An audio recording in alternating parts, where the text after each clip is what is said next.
Right guys, welcome back to another video, and today I'm going to be doing my predictions for the Premier League season 2020-21. Now obviously um the 19-20 season was mad. Obviously Corona happened and it looked like at one point the season was going to be null and voided. Thankfully it wasn't, and of course the best team in the world, Liverpool, were crowned Premier League champions, so it all worked out in the end, I suppose. But that's over and done with, and I suppose all we can hope for this season is a nice, smooth season. Now, fans not going to be in from the start, I don't think, but we'll make do with what we have, and let's just hope that the season just runs from start to finish, no breaks, and hopefully we can get on with it. So let's get in to showing you my predictions. So we're going to start down at the bottom half of the table here, right down in 20th place in the relegation zone. I'm going to put West Brom, boys. I'm sorry, but you've just come back up, and I look at your team, and now you've just signed Diangana from West Ham, which is a really, really good sign and really promising youngster. But is he single-handedly going to be your Mo Salah type player? Is he going to be your Raheem Sterling? Is he going to be the guy that can keep you in the Premier League? Is he going to be the guy in your team? And I don't think he's there yet. He's not the guy who's going to get you to mid-table even. He's not even going to get you to safety. I don't think he's there yet. And I look around at the rest of the team and I don't see a whole lot of options. Kyle Edwards, a very promising player. There's a few other lads in there, obviously. Very promising youngsters coming through. They've just sold Jonathan Lecco to Birmingham, which, in my opinion, is a bit of a loss. I would have been giving Lecco the chance in the Premier League. They sold him off to Birmingham. Diangana has to step up. I'm excited to see what Kyle Edwards can do. I'm a big fan of him. And yeah, there's a lot of young talent coming through in the squad.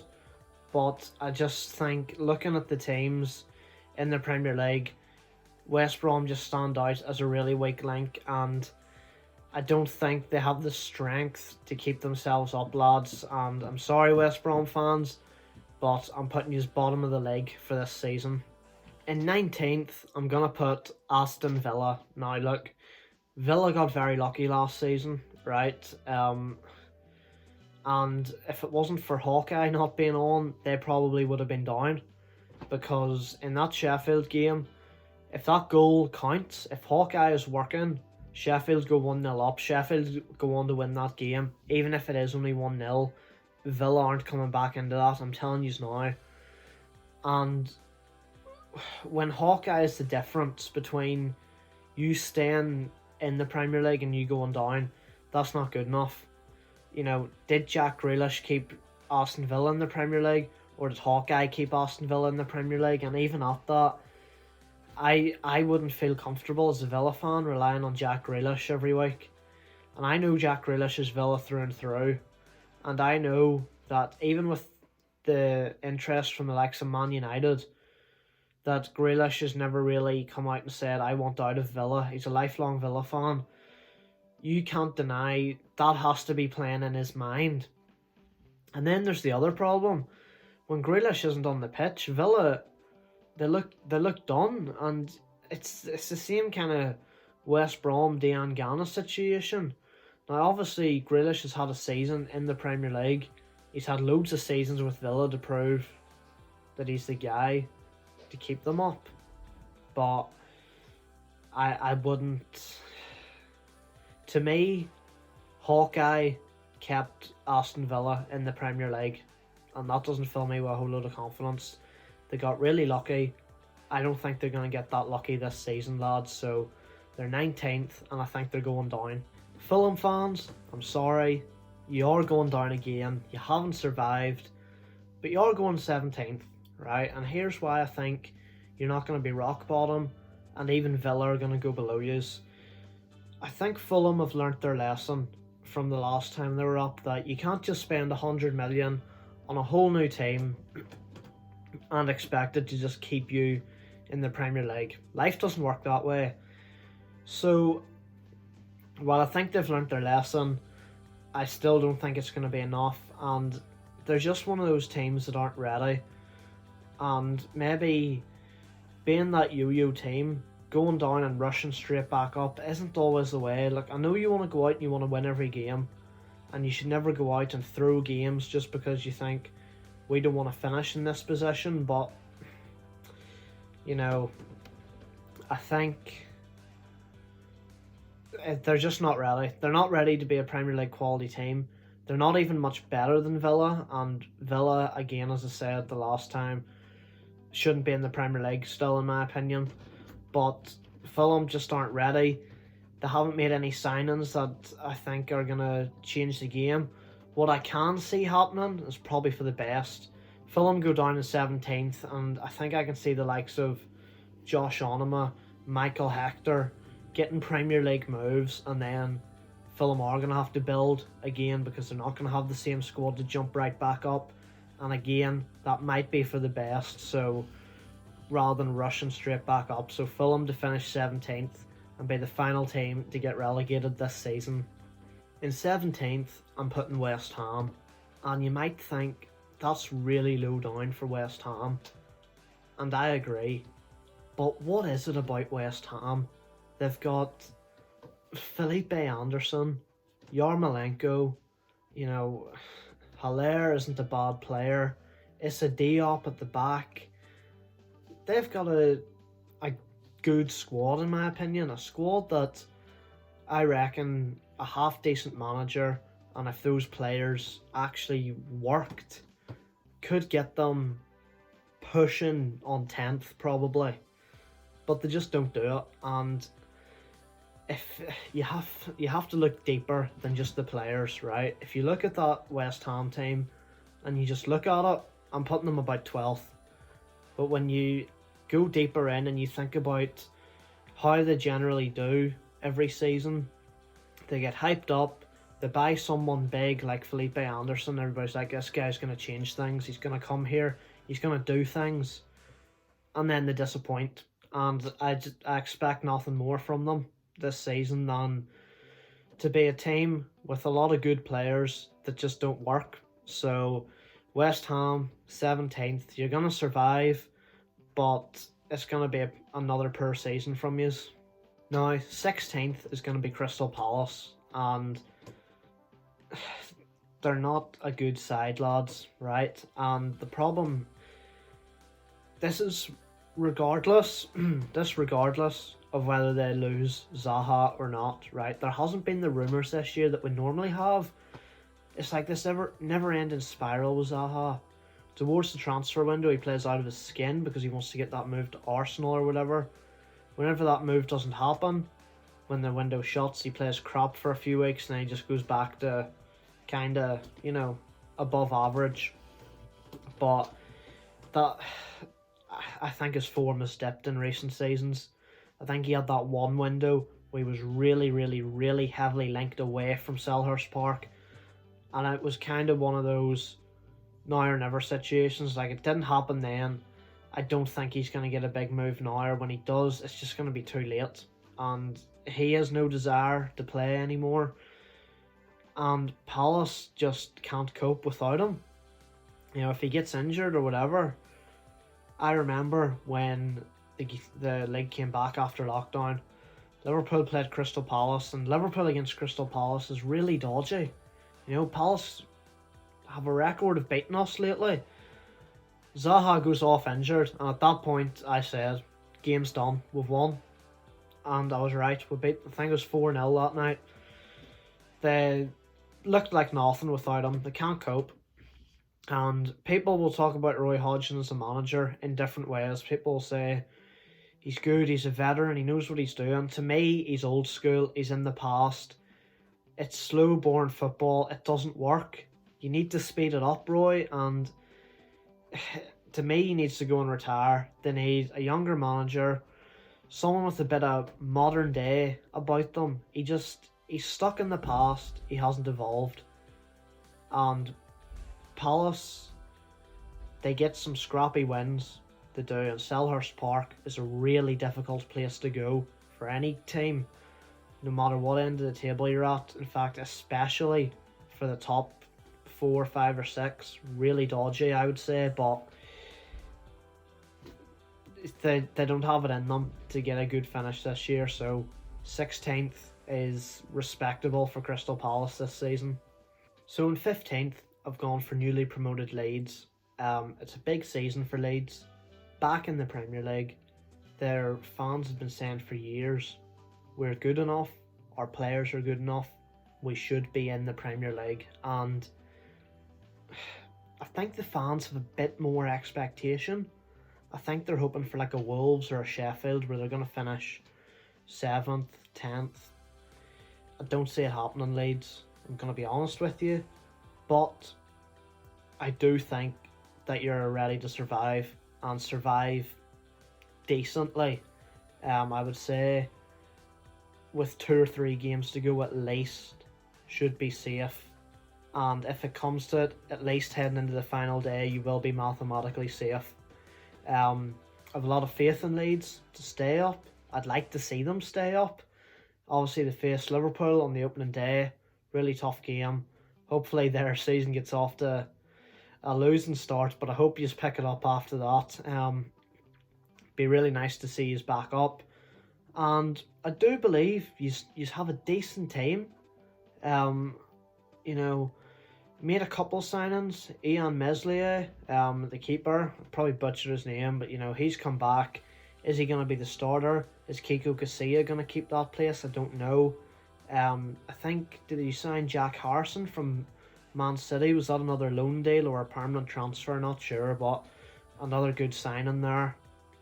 And yeah, I think you signed Ivan Cavallero from Wolves. You made that loan move from last season permanent. That's another promising transfer. And of course, Rodrigo from Valencia. That was a brilliant transfer. He should bang in the goals for you. I think he's going to be a bit like Teemu Pukki last season, although I expect him to be more consistent. I don't think he's going to have a good start and then, you know, flutter off. I expect him to get 10, 12, 15 goals for you this season, Leeds fans. So I'm confident that Leeds will survive pretty comfortably in 15th place this season, and then you can build from there. I've put Newcastle in 14th. Now, they've just made the signings of Callum Wilson and Ryan Fraser, which is really good. Jamal Lewis looks set to be on his way to the club too. But no offence to Newcastle fans, but you're another club that just underperforms for no apparent reason. Callum Wilson, I expect to step up. Joelinton didn't last season, and there's talk of Wilson getting that number 9 shirt now. But I think, I just think it's going to be another season of, you know, last year it was we've got Joelinton, we've got Alan St. Maximin. This season is going to be, we've got Callum Wilson, we've got Ryan Fraser. But it's going to be the same outcome of kind of just an averagely poor season, I'm going to call it. Yeah, but I think you're going to be safe enough. It's not going to be really bad, but, you know, as long as Mike Ashley's at the club, you're not going to push too high. And Steve Bruce isn't the man that's going to take you up there either. So, yeah, 14th, I think, a realistic finish for Newcastle next season. In 13th, I've got Burnley, right? How Burnley finished 10th last season, I don't know, right? That is credit to Sean Dyche, and Sean Dyche will stay at Burnley, lads. Despite all the rumours and whatever, he will stay. Sean Dyche and Burnley just meant to be together, right? But they have to be the deadest team in the league to watch. But why will they stay up so comfortably? Well, because they're the kind of team that will face Chelsea at Stamford Bridge and they'll draw 1-1 or they'll draw 0-0. They're the kind of team that'll face Man City at Turf Moor and get a 1-0 win. You know, they just BS their way to so many points. It's unbelievable. So purely for that reason, they will be safe. I'm putting them in 13th, lads. Brighton.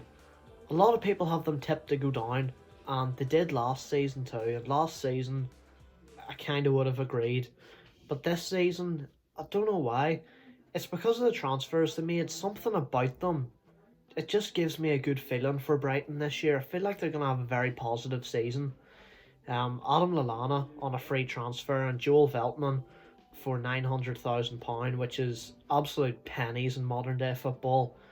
I feel like they're two very solid signings. They're going to do a job for Brighton, and it just gives me this feeling that Brighton are going to have a really positive season. So 12th place for Brighton. In 11th, I've got Southampton. Now, Southampton have been on a good wee run lately, but I think the key to this is the teams below them are just going to underperform so much. And as long as Danny Ings can keep his good form up for Southampton, I think it's going to be enough. If you add Danny Ings' good form with the teams below them performing so poorly, Southampton will find a middle ground, and that middle ground will be 11th. Now, obviously, they've lost Højbjerg to Tottenham. Could be a big loss, but I would purely be relying on Danny Ings to fire them into 11th and take advantage of the teams below them underperforming. And when you play those teams, you need to beat them. Whether it's 1-0, 2-1, Danny Ings, get the goals in. I think it's time Che Adams stepped up as well. Che Adams needs to step up. Obviously, his first goal for the club, which was against Man City, that unbelievable dink over Ederson from about the halfway line, was brilliant. But he needs to start scoring goals consistently. They don't all have to be halfway line bangers, but you know, he needs to score 5 to 10 goals next season.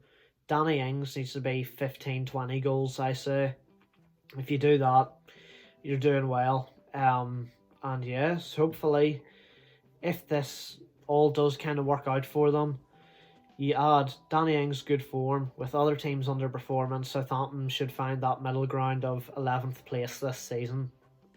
In 10th, I've got Sheffield United. We're into the top 10 now, and I don't expect Sheffield to have as good a season as last season, but if they have anywhere near as good a season, that'll still be a positive for them.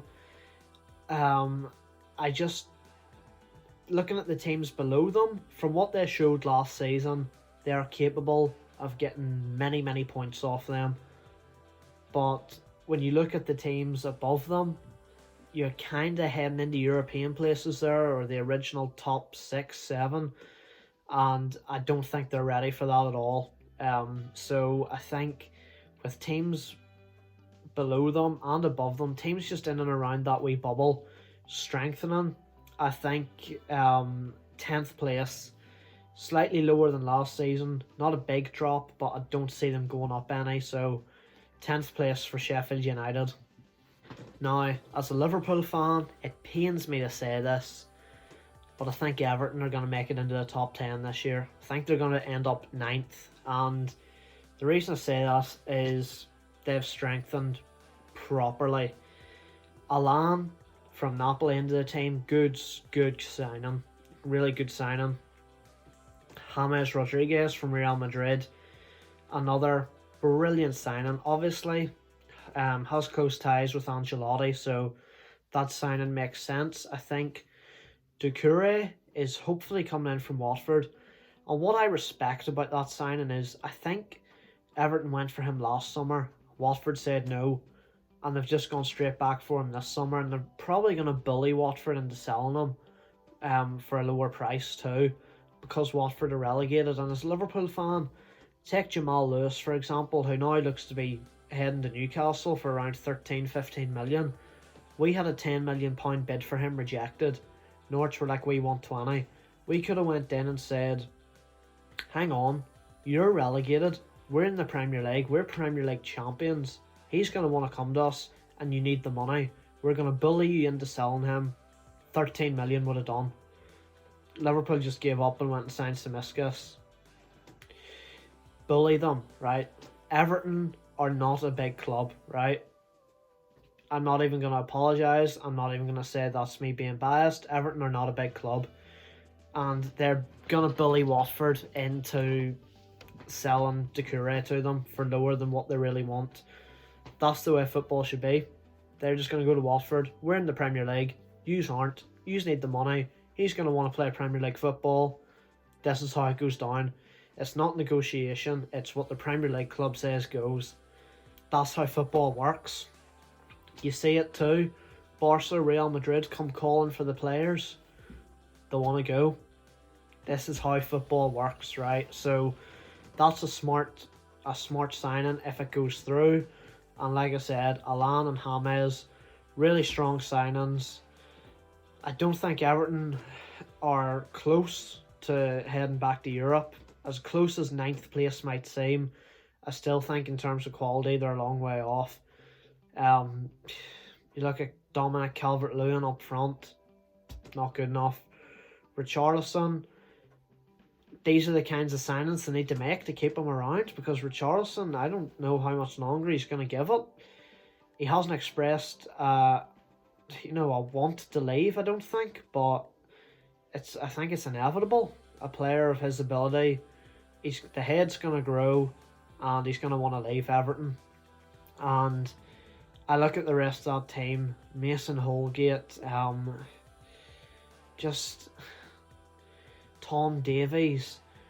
It's not a good team. I don't fear it. And even Jordan Pickford is not the keeper that he's made out to be. So there's a lot of changes to be made there.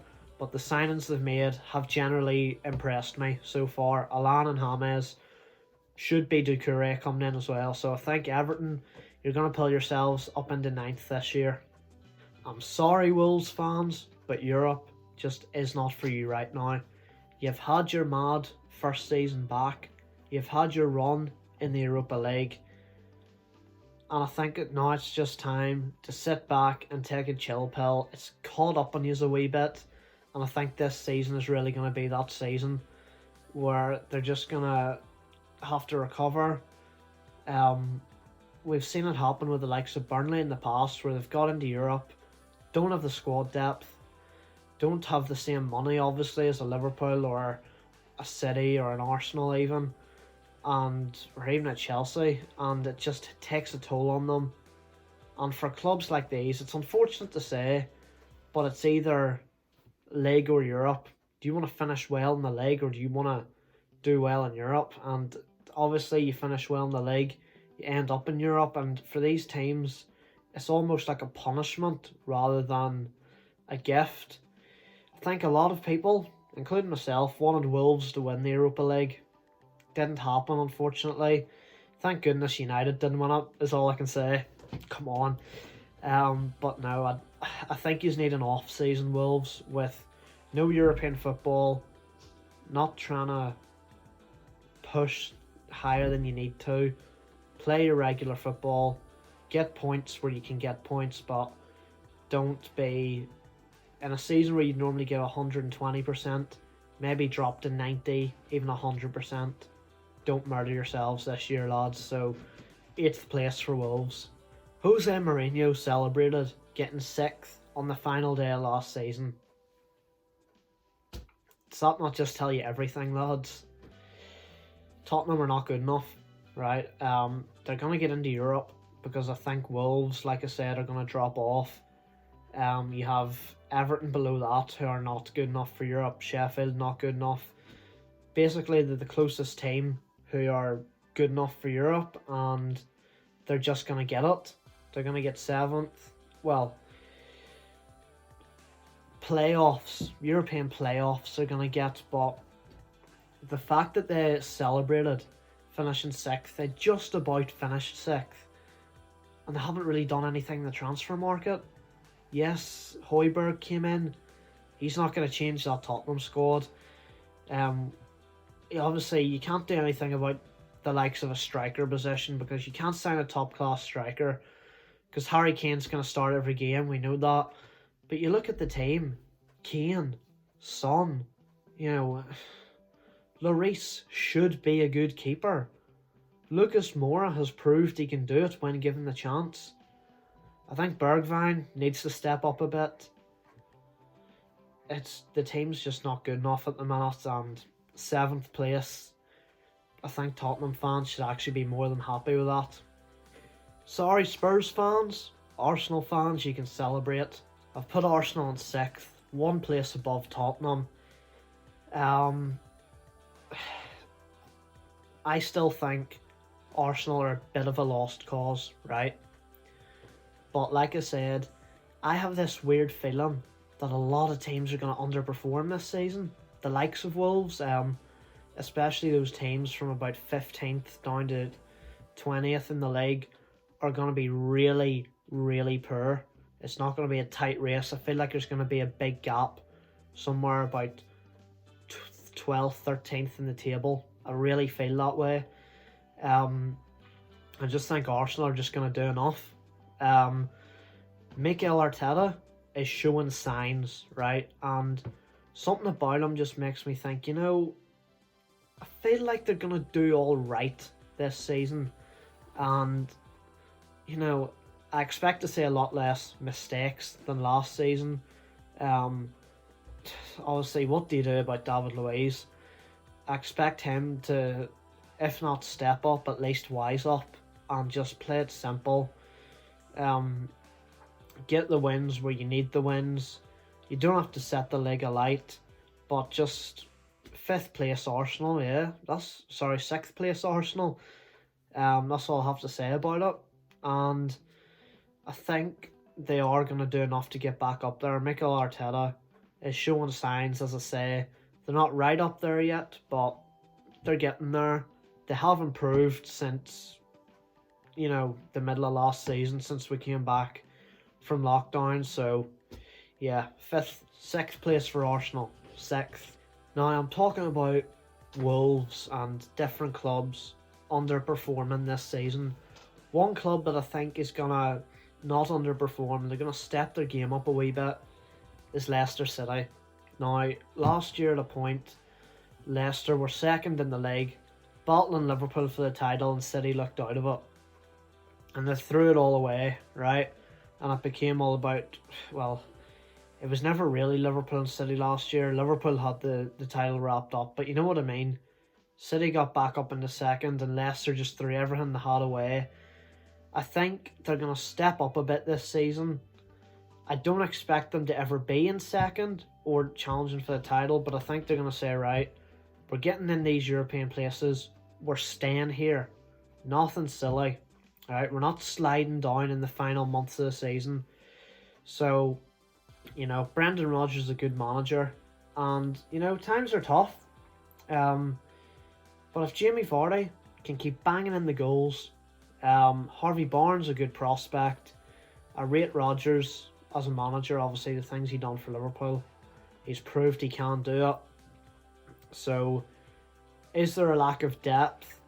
In some areas, yes. You worry about that centre-back spot. Soyuncu and Evans, you'd imagine, would be the starters. One of them goes down. Are you calling in Wes Morgan to do a job? There's talk of him being a player coach for a while, maybe for a season, and then he's just going to go full-time coaching. They've just lost Ben Chilwell, although, is it 50 million or so coming in for that? Big money. They need to spend it in the right areas. Midfield, you've obviously got Hamza Choudhury coming through, but you've got the likes of Yuri Tielemans, James Maddison. It's a very exciting team.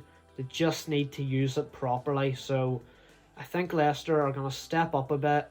They're not going to get as high up as they were at points last season, but they're going to get to where they probably belong, and they're going to keep themselves there. They're not going to throw anything away this season. So 5th place for Leicester City. In 4th, I've put United. I think United have started to step up a bit towards the end of last season, and Bruno Fernandes, he changed the second half of their season. He did, but there's still questions there to be asked. He joined in January, and he got the good end of the season. Yes, January's a rough month, but St James's Park on a cold December night, rain pouring down, the snow maybe. Is he going to be up for it? You don't know. Whereas the English guys, you throw on the Under Armours and you get out there. Donny van de Beek signing. Now, Van de Beek had a really poor game for the Netherlands the other night there. People are saying, is it Man United syndrome? And United fans, you're going to hate me already because I'm a Liverpool fan. If you're a United fan, I'm shocked you're even watching my channel. Fair play. But you have to admit, you have to evaluate these things. It happens. Was it Sanchez? I don't know. Right? Don't hold me to that. It was either Sanchez or another player who they signed for United, had an international game coming up, and in that game they played absolute dog poo. And everybody was like, he's signed for United and now he's gone to poo already. Hasn't even played for the club. And it just seems like Van de Beek has done that. Van de Beek is a good signing in my opinion. But I see him being the kind of guy who's going to take a season, 2 seasons to settle in. He's not going to come in and, well, he's not going to do what Bruno done at the start of when he first joined. But personally, I don't think Bruno is going to have the same kind of performances. I think he's going to do it at points in the season. Bruno's going to have spells, right? You know, he might bang them in for 3 months, take a 2-3 month break, come back in the next 3 months and start banging them in again. But it's another time where I just look at the teams below. Arsenal aren't there, Tottenham aren't there, and I just think, you know, Wolves aren't there, Leicester can't hold a top 4 place. That's another, you know, I've said that about them. So it's kind of down to United are going to come in and take it while it's there. But I think if they were put under any pressure whatsoever, I can see them slipping up, but I just don't see the pressure being put on them. So 4th place for United. Now the team that's splashing all the cash this transfer window, Chelsea. I'm only putting you in 3rd. All these signings, can someone please explain to Frank Lampard that this isn't FIFA career mode? You can't go out and buy a whole new team and just win everything, right? I know I done it with Chelsea in my career. I won you the Champions League. You know, you can't do it. It doesn't work like that in real life. Now, the signings they've made are scary. I am going to say that now. I am not going to sit here and say signings aren't even good, lads. Not even worried. I think they're going to have a good season. I just think one thing that worries me is I think the players need time to gel. I think if he goes into the first game of the season, I'm not going to lie, I'm not even sure who Chelsea are playing. I haven't had a look. But if he goes into that first game of the season and it's Werner up top, and then in behind him you have Pulisic, Havertz, Ziyech, you know, Chilwell at left back, I don't think they're all going to be bonded together. I just don't think it's going to work. Give them a few weeks, a few months, yes, it might work. They might start playing well in around December, January. Hold that to the end of the season. All of a sudden, next season, they are really in there for the title. Now, what I will say is, with this money being spent, you do expect them to challenge for the title. You know, because as we've learnt, finishing 3rd or 4th doesn't indicate that you're in the title race anymore. You can finish 3rd and finish 28 points behind City or Liverpool. Or maybe not 28, maybe 18 or something. Chelsea can't do that. If they finish anything more than 10 points behind 2nd place, then that's a really poor season. And even 10 points is a bit steep. I expect them to be 4 or 5 behind whoever finishes 2nd. But it's going to be really good signings. I expect Timo Werner to put the ball in the net a lot this season. I want at least 20 goals from him. I'm not going to lie. He should be competing for the Golden Boot. Another thing that does worry me is the youth. Everybody was saying last season, Lampard's going to promote the youth. And one thing that stuck in my mind was, well, he has to at the minute, but next season, what's going to happen? whenever he has the money to spend? Is he just going to bin it all off?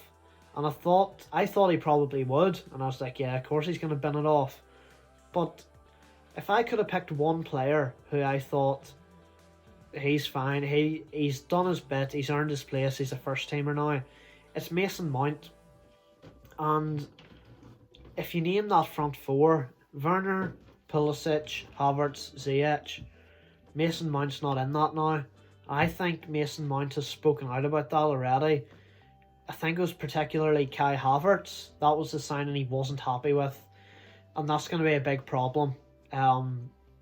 There's some really promising youth players there. Reece James, who, looks to be fine at the minute. Tomori, Malang Sarr's just come in. Obviously Mount, Havertz has just come in.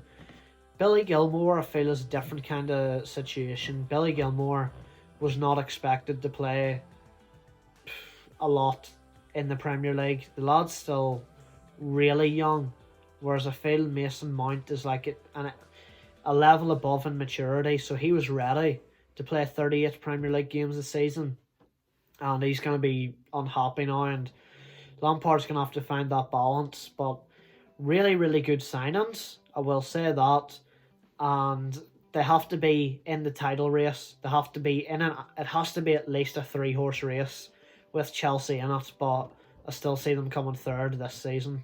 And we might as well do the top two together. Don't click off the video, lads, please. I know I can see you all sitting there ready to type, "Frig you, Gibbsy, unsubscribe, Liverpool fan, you put Liverpool top of the league." Hear me out, right? I'm going to talk about City first. City, disappointing in the league last year. Champions League, just what we expect of them, really. Disappointing in the Premier League. They lost, I believe it was 9 games last season, which is shocking, because if I'm looking at that table, I can't see 9 teams that City are going to lose to. I can't even see a team really that could beat City twice. I'm not even going to count Liverpool. Do I think we could beat City twice? Yeah, I think we could. We didn't. Obviously, look, that game at the Etihad, how do I say this without sounding salty? I don't think it should count. Whatever way you say it, it sounds bad. I sound like a sad fan. It wasn't a proper game for Liverpool. I purely believe if the title wasn't wrapped up, then Liverpool go to the Etihad and they either draw or win, right? Because we were in great form. The title was wrapped up and we just said, let's get out and get blocked for about the next 3 games. But City have dealt with this in typical City fashion. They've threw money at the problem. Nathan Ake, they've got Ferran Torres off Valencia, which isn't a big signing. To me, that's kind of just taking advantage of Valencia's financial situation at the minute. But then again, Leeds got Rodrigo. But you can make an exception for that. Leeds need a good signing. You failed to stay in the Prem. City don't need more players. And it's just a case of going out and splashing money. They're not going to get Messi now, we know. I generally thought he was going to go to City. I'm not even going to lie. I was preparing for it. Koulibaly but rumours have kind of fizzled out. I haven't heard about those in about a million years. So, yeah. I don't know what it is about City. City fans are going to hate me for saying this, right? Winning the Carabao Cup, that's not a good... You can't celebrate that. That's not... See, if the Carabao Cup got wiped out of football, nobody would care. It's a dead trophy. And I understand, right? If Liverpool win that trophy, I'm going to celebrate. I'm going to say, yes, you want to win trophies. But it's not a good trophy, and I would prepare for all the hate from rival fans saying, "Oh, sure, that's just a wee trophy. It's the smallest trophy there is." It's true. If you're gonna rank them, Carabao Cup, FA Cup, and then Champions League and Premier League, you know, whichever you want to put above. But it's just boring because they don't win the trophies. They throw money at them. Now on to Liverpool, and it's been a weird one, lads. If I recorded this 2 or 3 months ago, off the back of last season, I would have said top of the league by a mile, probably invincible. Yeah, right, maybe not invincible, but you know, top of the league by a mile. City in second, but miles behind. If I record this a week or two ago, I'm maybe putting City top, to be honest. Now, look, I've seen the Community Shield. I think, I'm hoping the turnaround in the second half of that pre-season friendly against Blackpool, where we scored 6 goals, we won 7-2. I'm hoping that was kind of the turning point for the season. Now, we need to go out, need to beat Leeds, get a good start, but yeah, at the minute,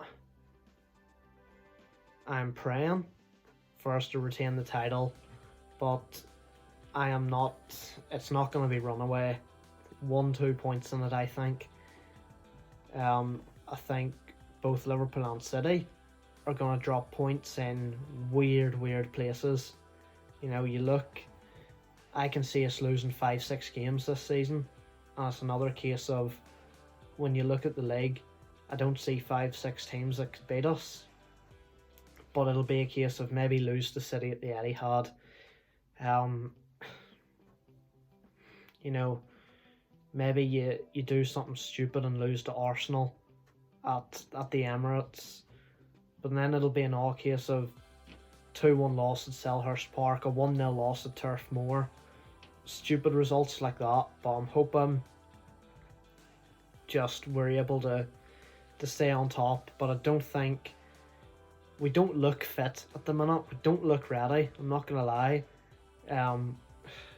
That's why I thought we looked a lot sharper in the second half against Blackpool, but we don't look as fit and ready as we should be.